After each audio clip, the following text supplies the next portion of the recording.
So I'm just going to worry about this top portion. Well, the top portion is going to have a common denominator of x and then x plus 1. You okay with that? And it's nice and easy when it goes through that. Oh, wow. Or 5 then. You wanted 5. Great. Fraction on the left needs the x plus 1. Fraction on the right needs the minus x. It's really nice when the numerators have 1s. You don't have to worry about it like math. So that whole numerator becomes 1 over x times x plus 1. And now I'm dividing by that 1 over x plus 1. So I just bring it up and flip it.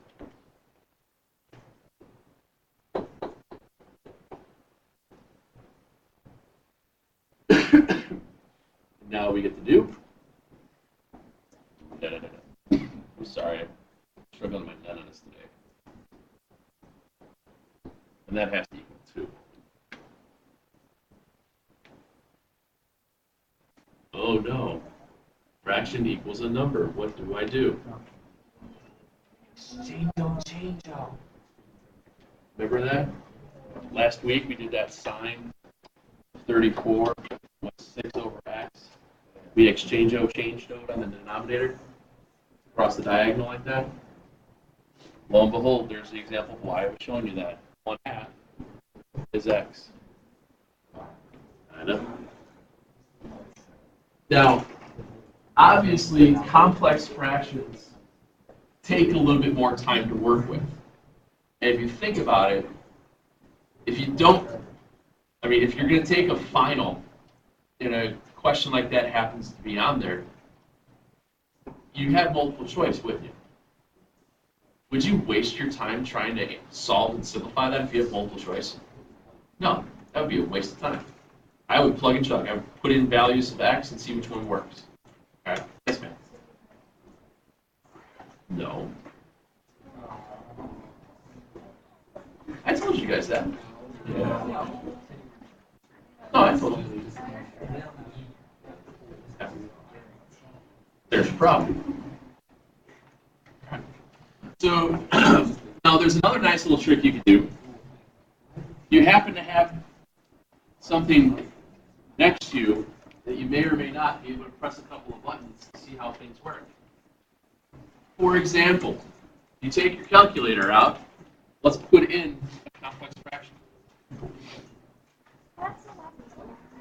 It is. But, yes, ma'am.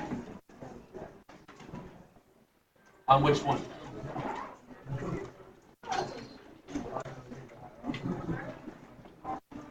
I'm showing you different ways depending upon what happens to happen on that specific day. You at least know what to do. I'm kind of leaning towards yes.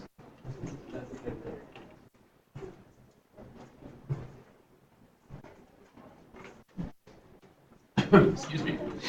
So when you create complex fractions, in this example, I want you guys to notice that the numerator of the complex fraction has 2 parts to it. So when you put that in your calculator, you have to put parentheses around that. So we'll start off by putting a parenthesis, alpha y equals to make the first fraction. Or actually hit the right buttons.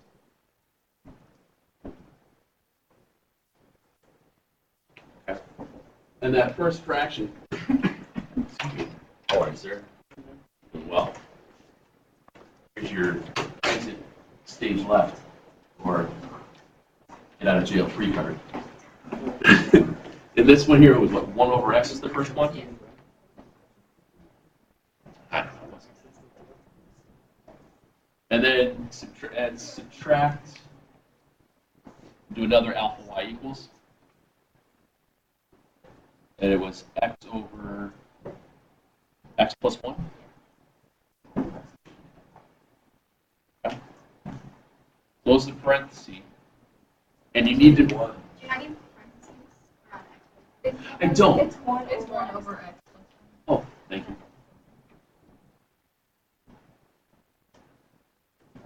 Yeah, all you have to put parentheses around for this one is just everything in the numerator itself, because now you can press alpha y equals and turn it into a complex fraction. So if you have two parts, whether it's the numerator of the complex or the numerator or the denominator of the complex, if there's two parts or three parts, those are the ones that have to be in parentheses. Otherwise, it won't lift all of it up. Does that make sense? So now you do the bottom part is just 1 over x plus 1. So you don't have to do parentheses. Just do an alpha y equals 1 over x plus 1. All right. So there's a whole lot of junk there. Well, that's not going to get you anywhere, because you want to think about, where does this equation equal to? Where does this graph equal to? So where does the intersection of that graph and 2? You hit graph. It is. This one's. It takes a minute. It takes a minute or two for these things to graph complex fractions. There's a lot going on there. They're complex. That's not. Your windows. Your windows might be different. Yeah, you screwed up there. Sorry. Red line.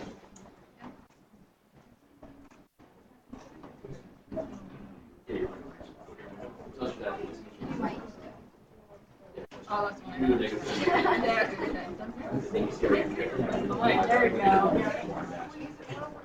Make that right minimal. Yeah.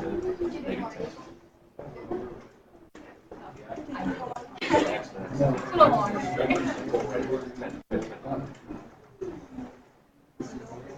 Is your window there?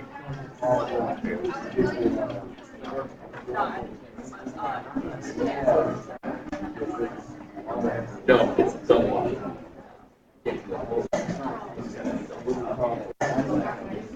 Anybody else gets? Anybody else not get it right? Go put it in here.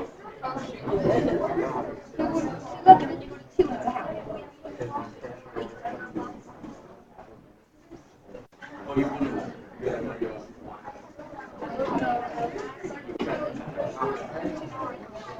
So there's a button on the calculator. There's a button on the calculator, guys, that says calculate. Hit second, calculate. Option 5 is intersect. If you select option 5, you can figure out the intersection of two curves. Now, first thing that's coming up on the screen there, it's asking you first curve. Well, you have to figure out where that first curve is just by hitting right, so the cursor gets onto one of the curves. So now your cursor's on the blue curve. Hit enter, and it'll jump to the other curve, the red one, and hit enter. Guess, whatever, and then hit enter one more time, and it's thinking. It's going through all the calculations between those two to figure out where they intersect from one another. And eventually, you get an intersection in the half. Yes, sir? Why do they stop? Well, they're getting infinitely closer and closer to 0. If you think about it, if you take values of x that are smaller and smaller and smaller as they get closer to 0, it's getting y values that are x larger and smaller as it increases in case of that. Because you're going to have an asymptotic.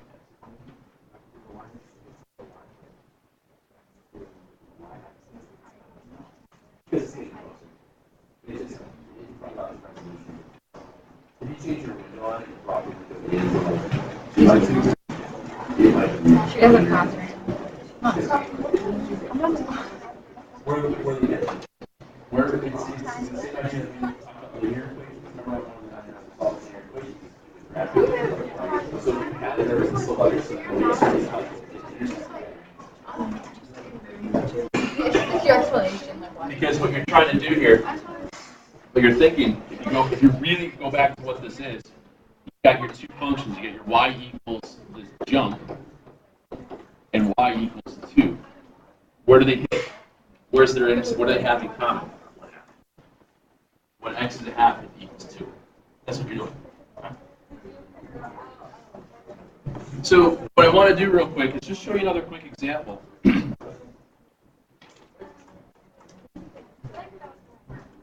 It can be, but sometimes it's a means to an end. It's another way of doing it.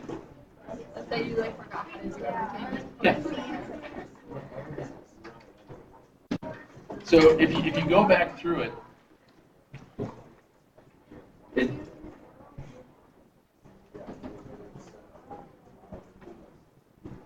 take a second and try that same thing with this one. Yeah. Use the calculator, quick guys. Use the calculator with. Try to find the intersection of those two with the calculator real quick. It's obviously this isn't that difficult of a problem to crank through, nor is it that difficult of a problem if you happen to have multiple choice, just to substitute in and see what you get. But if all else fails, if you happen to have this shiny yellow calculator with you, it's another method to solve these problems. Okay. Honestly, if you see a question like this on any test, and it's multiple choice, I would be doing direct substitution all day long. I would not try to do anything else. That's just me, okay? Because you can type in pretty decently. Ish. But if you had to go a long way to figure out an answer, it's one of the means to get there.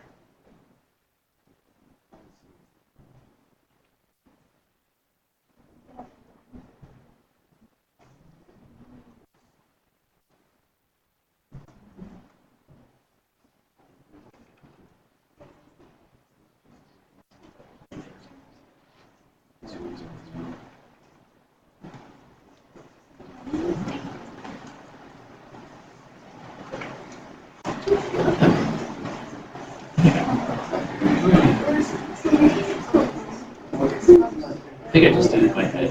More. Yeah, it's four.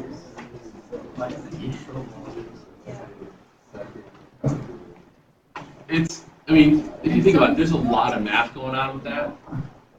As you go through it, there's just a lot going on.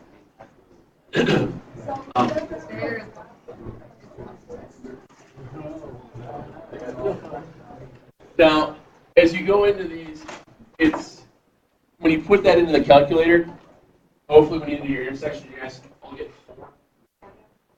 If you didn't see 4, can you screw it? Did you get a minus instead of a plus or a plus?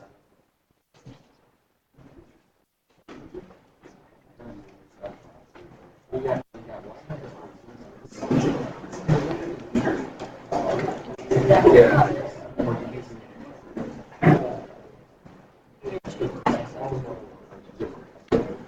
Again, it's one of those things. There's many ways to go about solving things.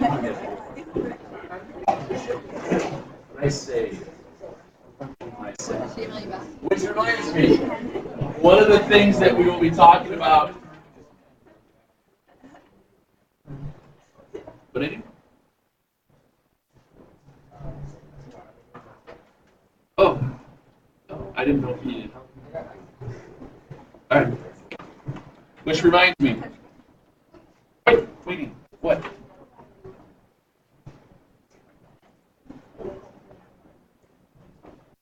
Because I know that my common denominator is x squared minus 1, so this is 7x minus 7 minus 3x plus 3, so that's 7x minus, I'm sorry, 4x was plus minus 7 minus 3, so it's 4x minus 10 is something divided by 2, so it's 2x minus 5 is 3, x is 4. Are you sure it's not operator error?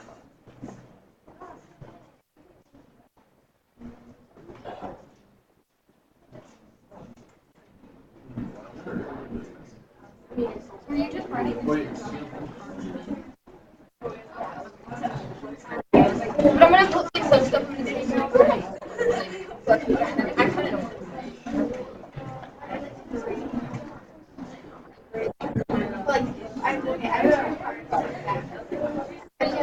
like you don't have to read the whole thing.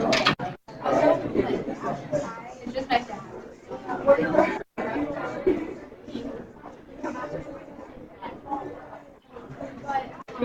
How long can?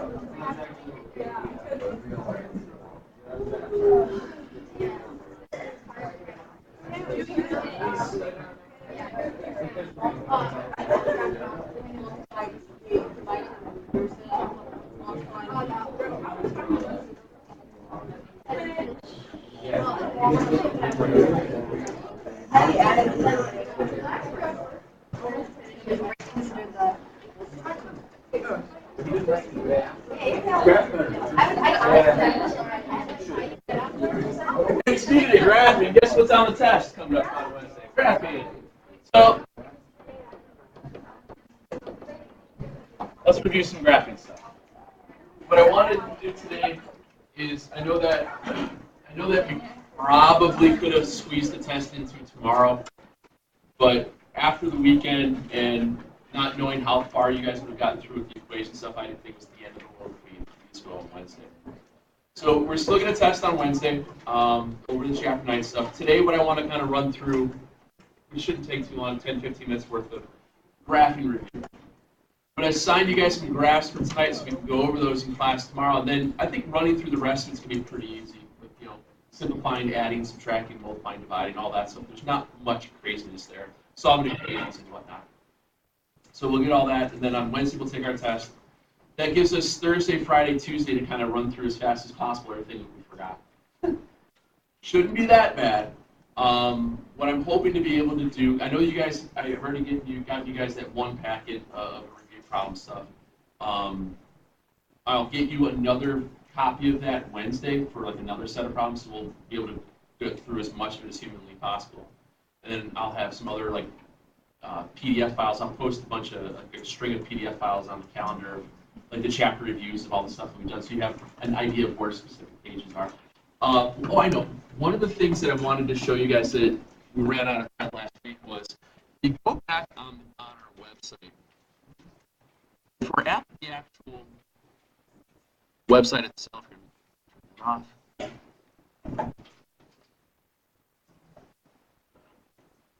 where is it?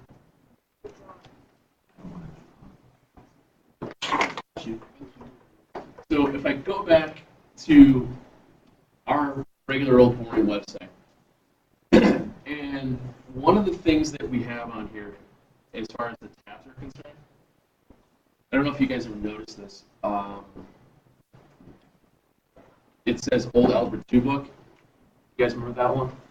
If you go to the Old Algebra 2 book, I know I'm in the editable one here, but I'll still get there.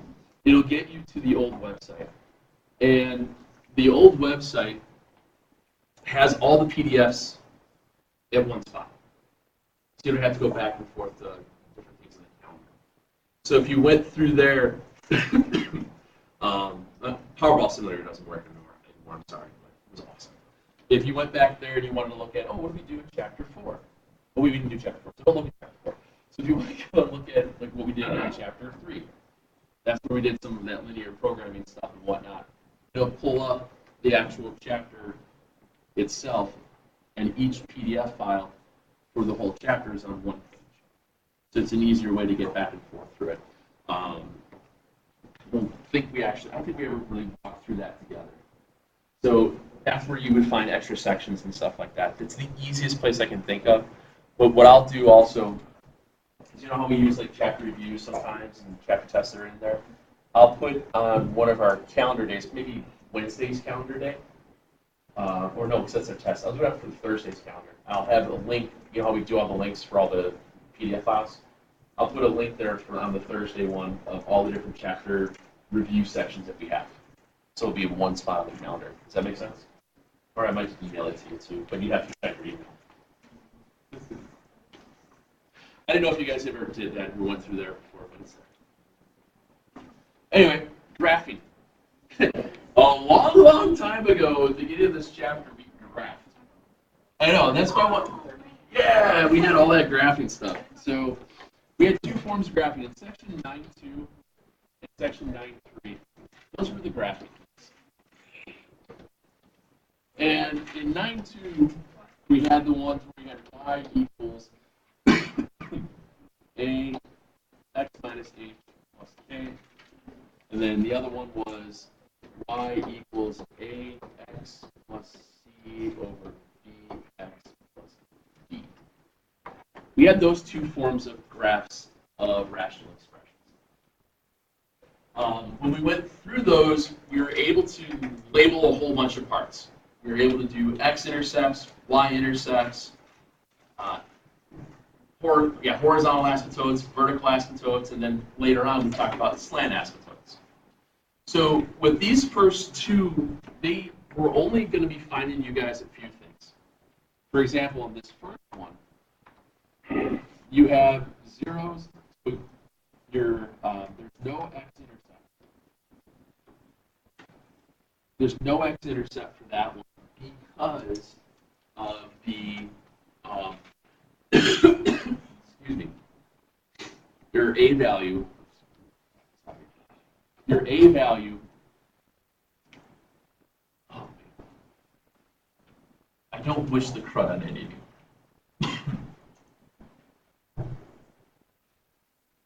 Oh, excuse me. Yes. We had the vertical asymptote was the zero of the denominator, so it's at h.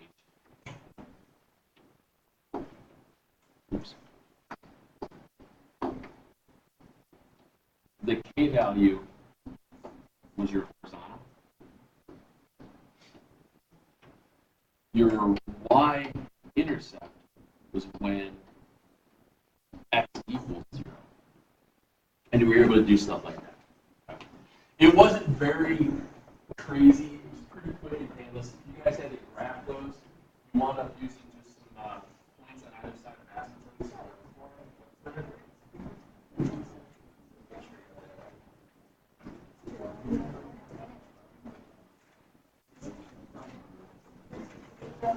Your vertical asymptote is always going to be zeros and zeros. What's that? Your A value isn't going to get you anywhere on that one. A value isn't going to get you anywhere on this one. Yes, ma'am. I was getting ahead of myself. No, but it's a great sheet to study off of.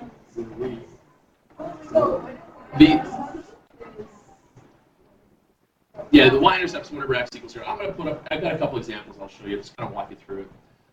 The other one was a little bit different. The other one you had, the other one you had x-intercepts you could calculate because they were the 0 of the numerator. So this one you had your x-intercept was the 0 of the numerator. Your vertical asymptote was still the 0 of the denominator.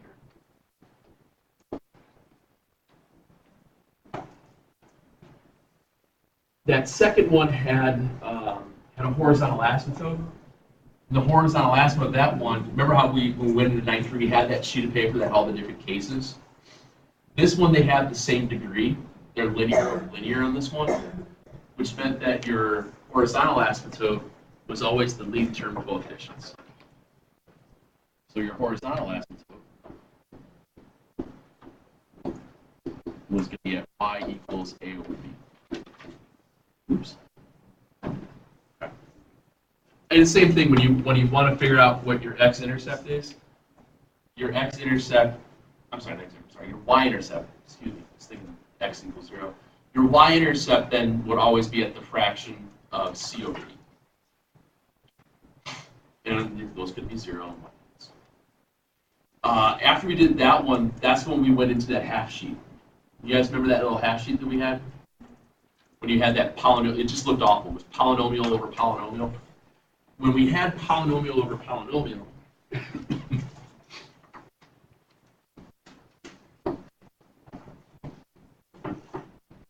when you had polynomial of some nth degree over polynomial of some nth degree, that's when you had to worry about a whole bunch of stuff. That's when you had You had x-intercept at the 0 of the numerator. You had vertical asymptotes at zeros of the denominator. You had y-intercepts when x equals 0. And then horizontal asymptotes at 3 cases.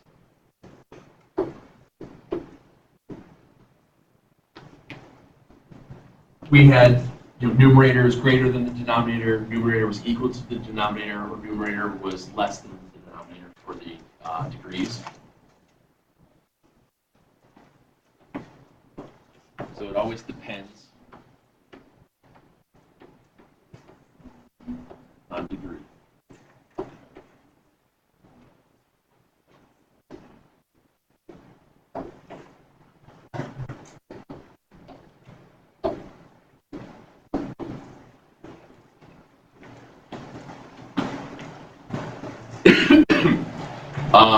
If it was greater than, remember there was no horizontal asymptote, but if it was 1 degree greater, what did it have?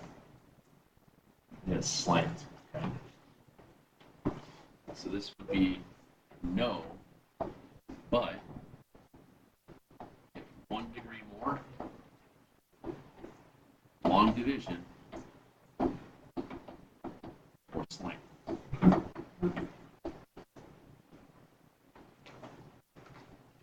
If they were equal, it follows the exact same rule of the one before that, ax plus b over cx and d, just the leading term coefficients.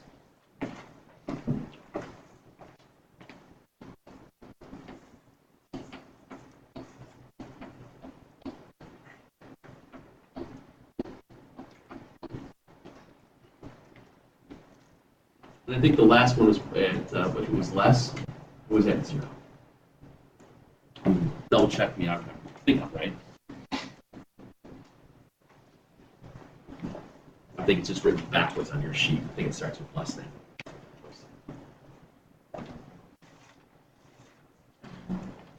Excuse me. So if we have an example, I'm letting you guys write this out here real quick. When we do an example, then it's a matter of looking at the equation and just go piece by piece and see what parts you can get out of it. It's how many passes? Can you wait a second so I can put an example up so people write it down and already pass?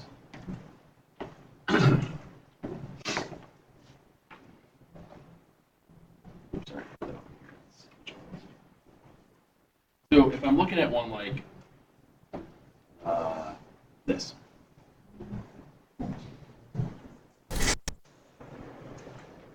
And I want to go through, I don't want to graph it. I want to go through and label everything. Because you need a graphic calculator to label everything.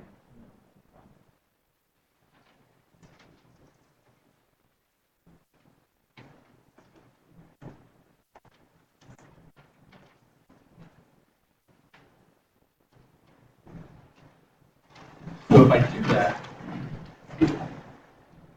you go through the process of the problem itself. And you start at the beginning. The easiest thing to do first is get your x-intercept. Well, that means you find the zeros of the numerator. So what times what is 12? And the other to get 4. If you do 6 and 2, then it'd be 8. Then it won't be negative. Then it won't be positive 12, will it? It's nothing. That's not factorable. So will there be any x-intercepts? No. Another thing you can always verify that with, you can always verify that by doing this. B squared minus 4ac stands for the what? The discriminant. The discriminant, if you recall, tells you how many and what type of zeros you have. If you did that, you'd get 4 squared, which is 16, minus 4 times 3 times 4, well, that has to be negative, doesn't it? That's why you have imaginary zeros, which means you have no x-intercepts. So the x-intercept is bumpkiss, none, 0. No, don't say 0. None. All right? Make sure you write none or the empty set. Okay? I'm going to ask something. Yep. Your vertical asymptotes are at the zeros of the denominator. Well, 1 times what's negative 6? You got to go to get negative 5. Negative 6 and 1, good. So if you factor that, x minus 6, x plus 1, gives you zeros, or vertical asymptotes then at 6 and negative 1. Okay. The next one would be horizontal. Well, these guys both have the same degree. Where's your horizontal asymptote?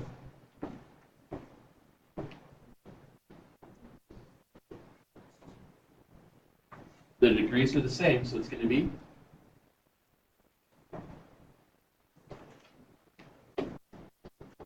y equals 3. And then last but not least, what do we have left? Yeah, the y-intercept. The y-intercept, your y-intercept is when x equals 0. So what do you get? Negative 2/3. It's nice when they're quadratic like that. When you substitute in 0, all you're left with is your c values. So your y-intercept is at negative 2/3. And that's really all you need to know how to do. What's that? I put 0 in for x. No, it's 0, not O.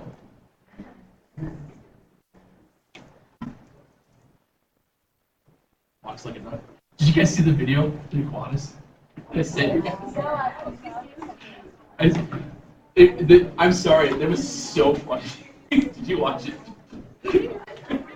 But did any of you, all right, I know I don't mean to jump off here, I want to do one more real quick, but did you read the article about the NPR article that I put in there too? All right, if you read the article, there was, in case you were unaware of this, but I guess grilled iguana is a delicacy in some Latin American countries. So there was a guy driving around Biscayne Bay picking up frozen iguanas, throwing them in his car, not thinking that maybe something could happen. So the iguanas warmed up in his car and got really angry for being inside of a car. And it's awesome. I didn't see the pictures, but I know there was an actual car accident caused by reanimated frozen iguanas.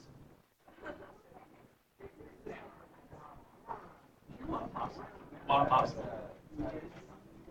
Tastes like chicken. Anyway. I'm running out of time here. The real quick, I know we're going to get to one like this in the notes here. That negative, where are you going to flip the negative? Flip the negative up. Am I okay with assuming you guys can find x-intercept, vertical asymptote? That stuff's the easy part for all of this. What I want to do is take a minute to talk about the slant asymptote for this. This one's going to have a slant asymptote because the degree in the numerator is 1 more than the degree in the denominator. You okay with that? So we find the asymptote via long division.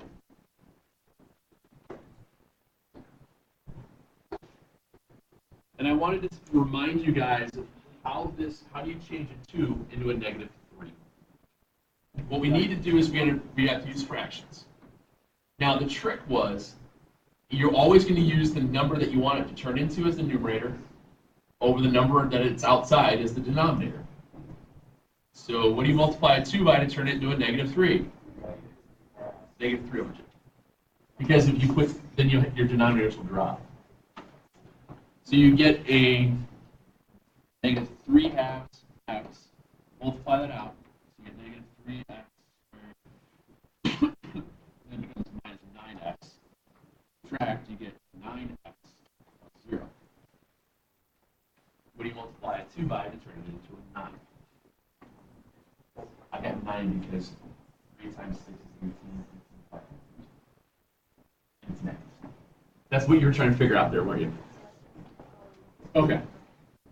What do I multiply the 2 by to turn it into a 9?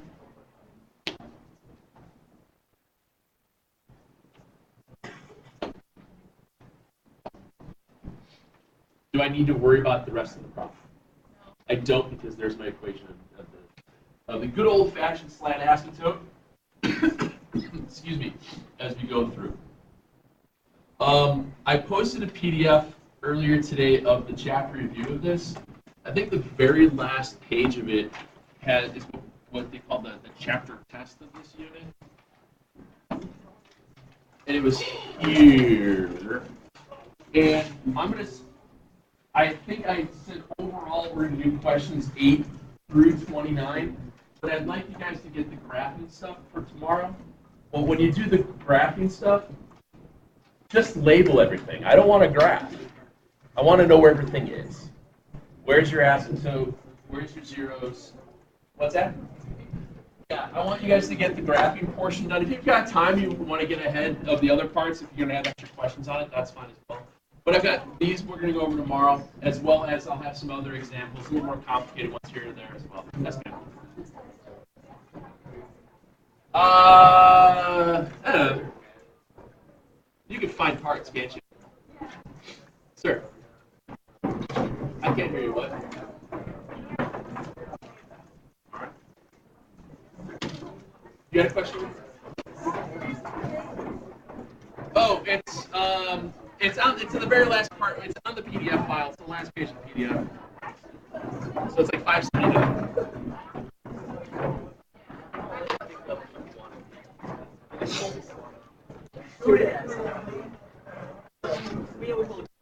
You all right there, Sleepy Lagoon?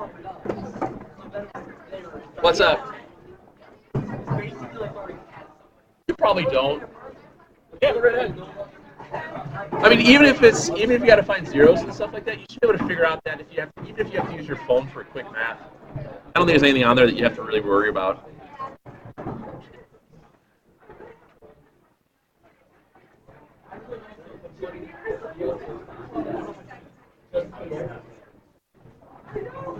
Have a good one, guys.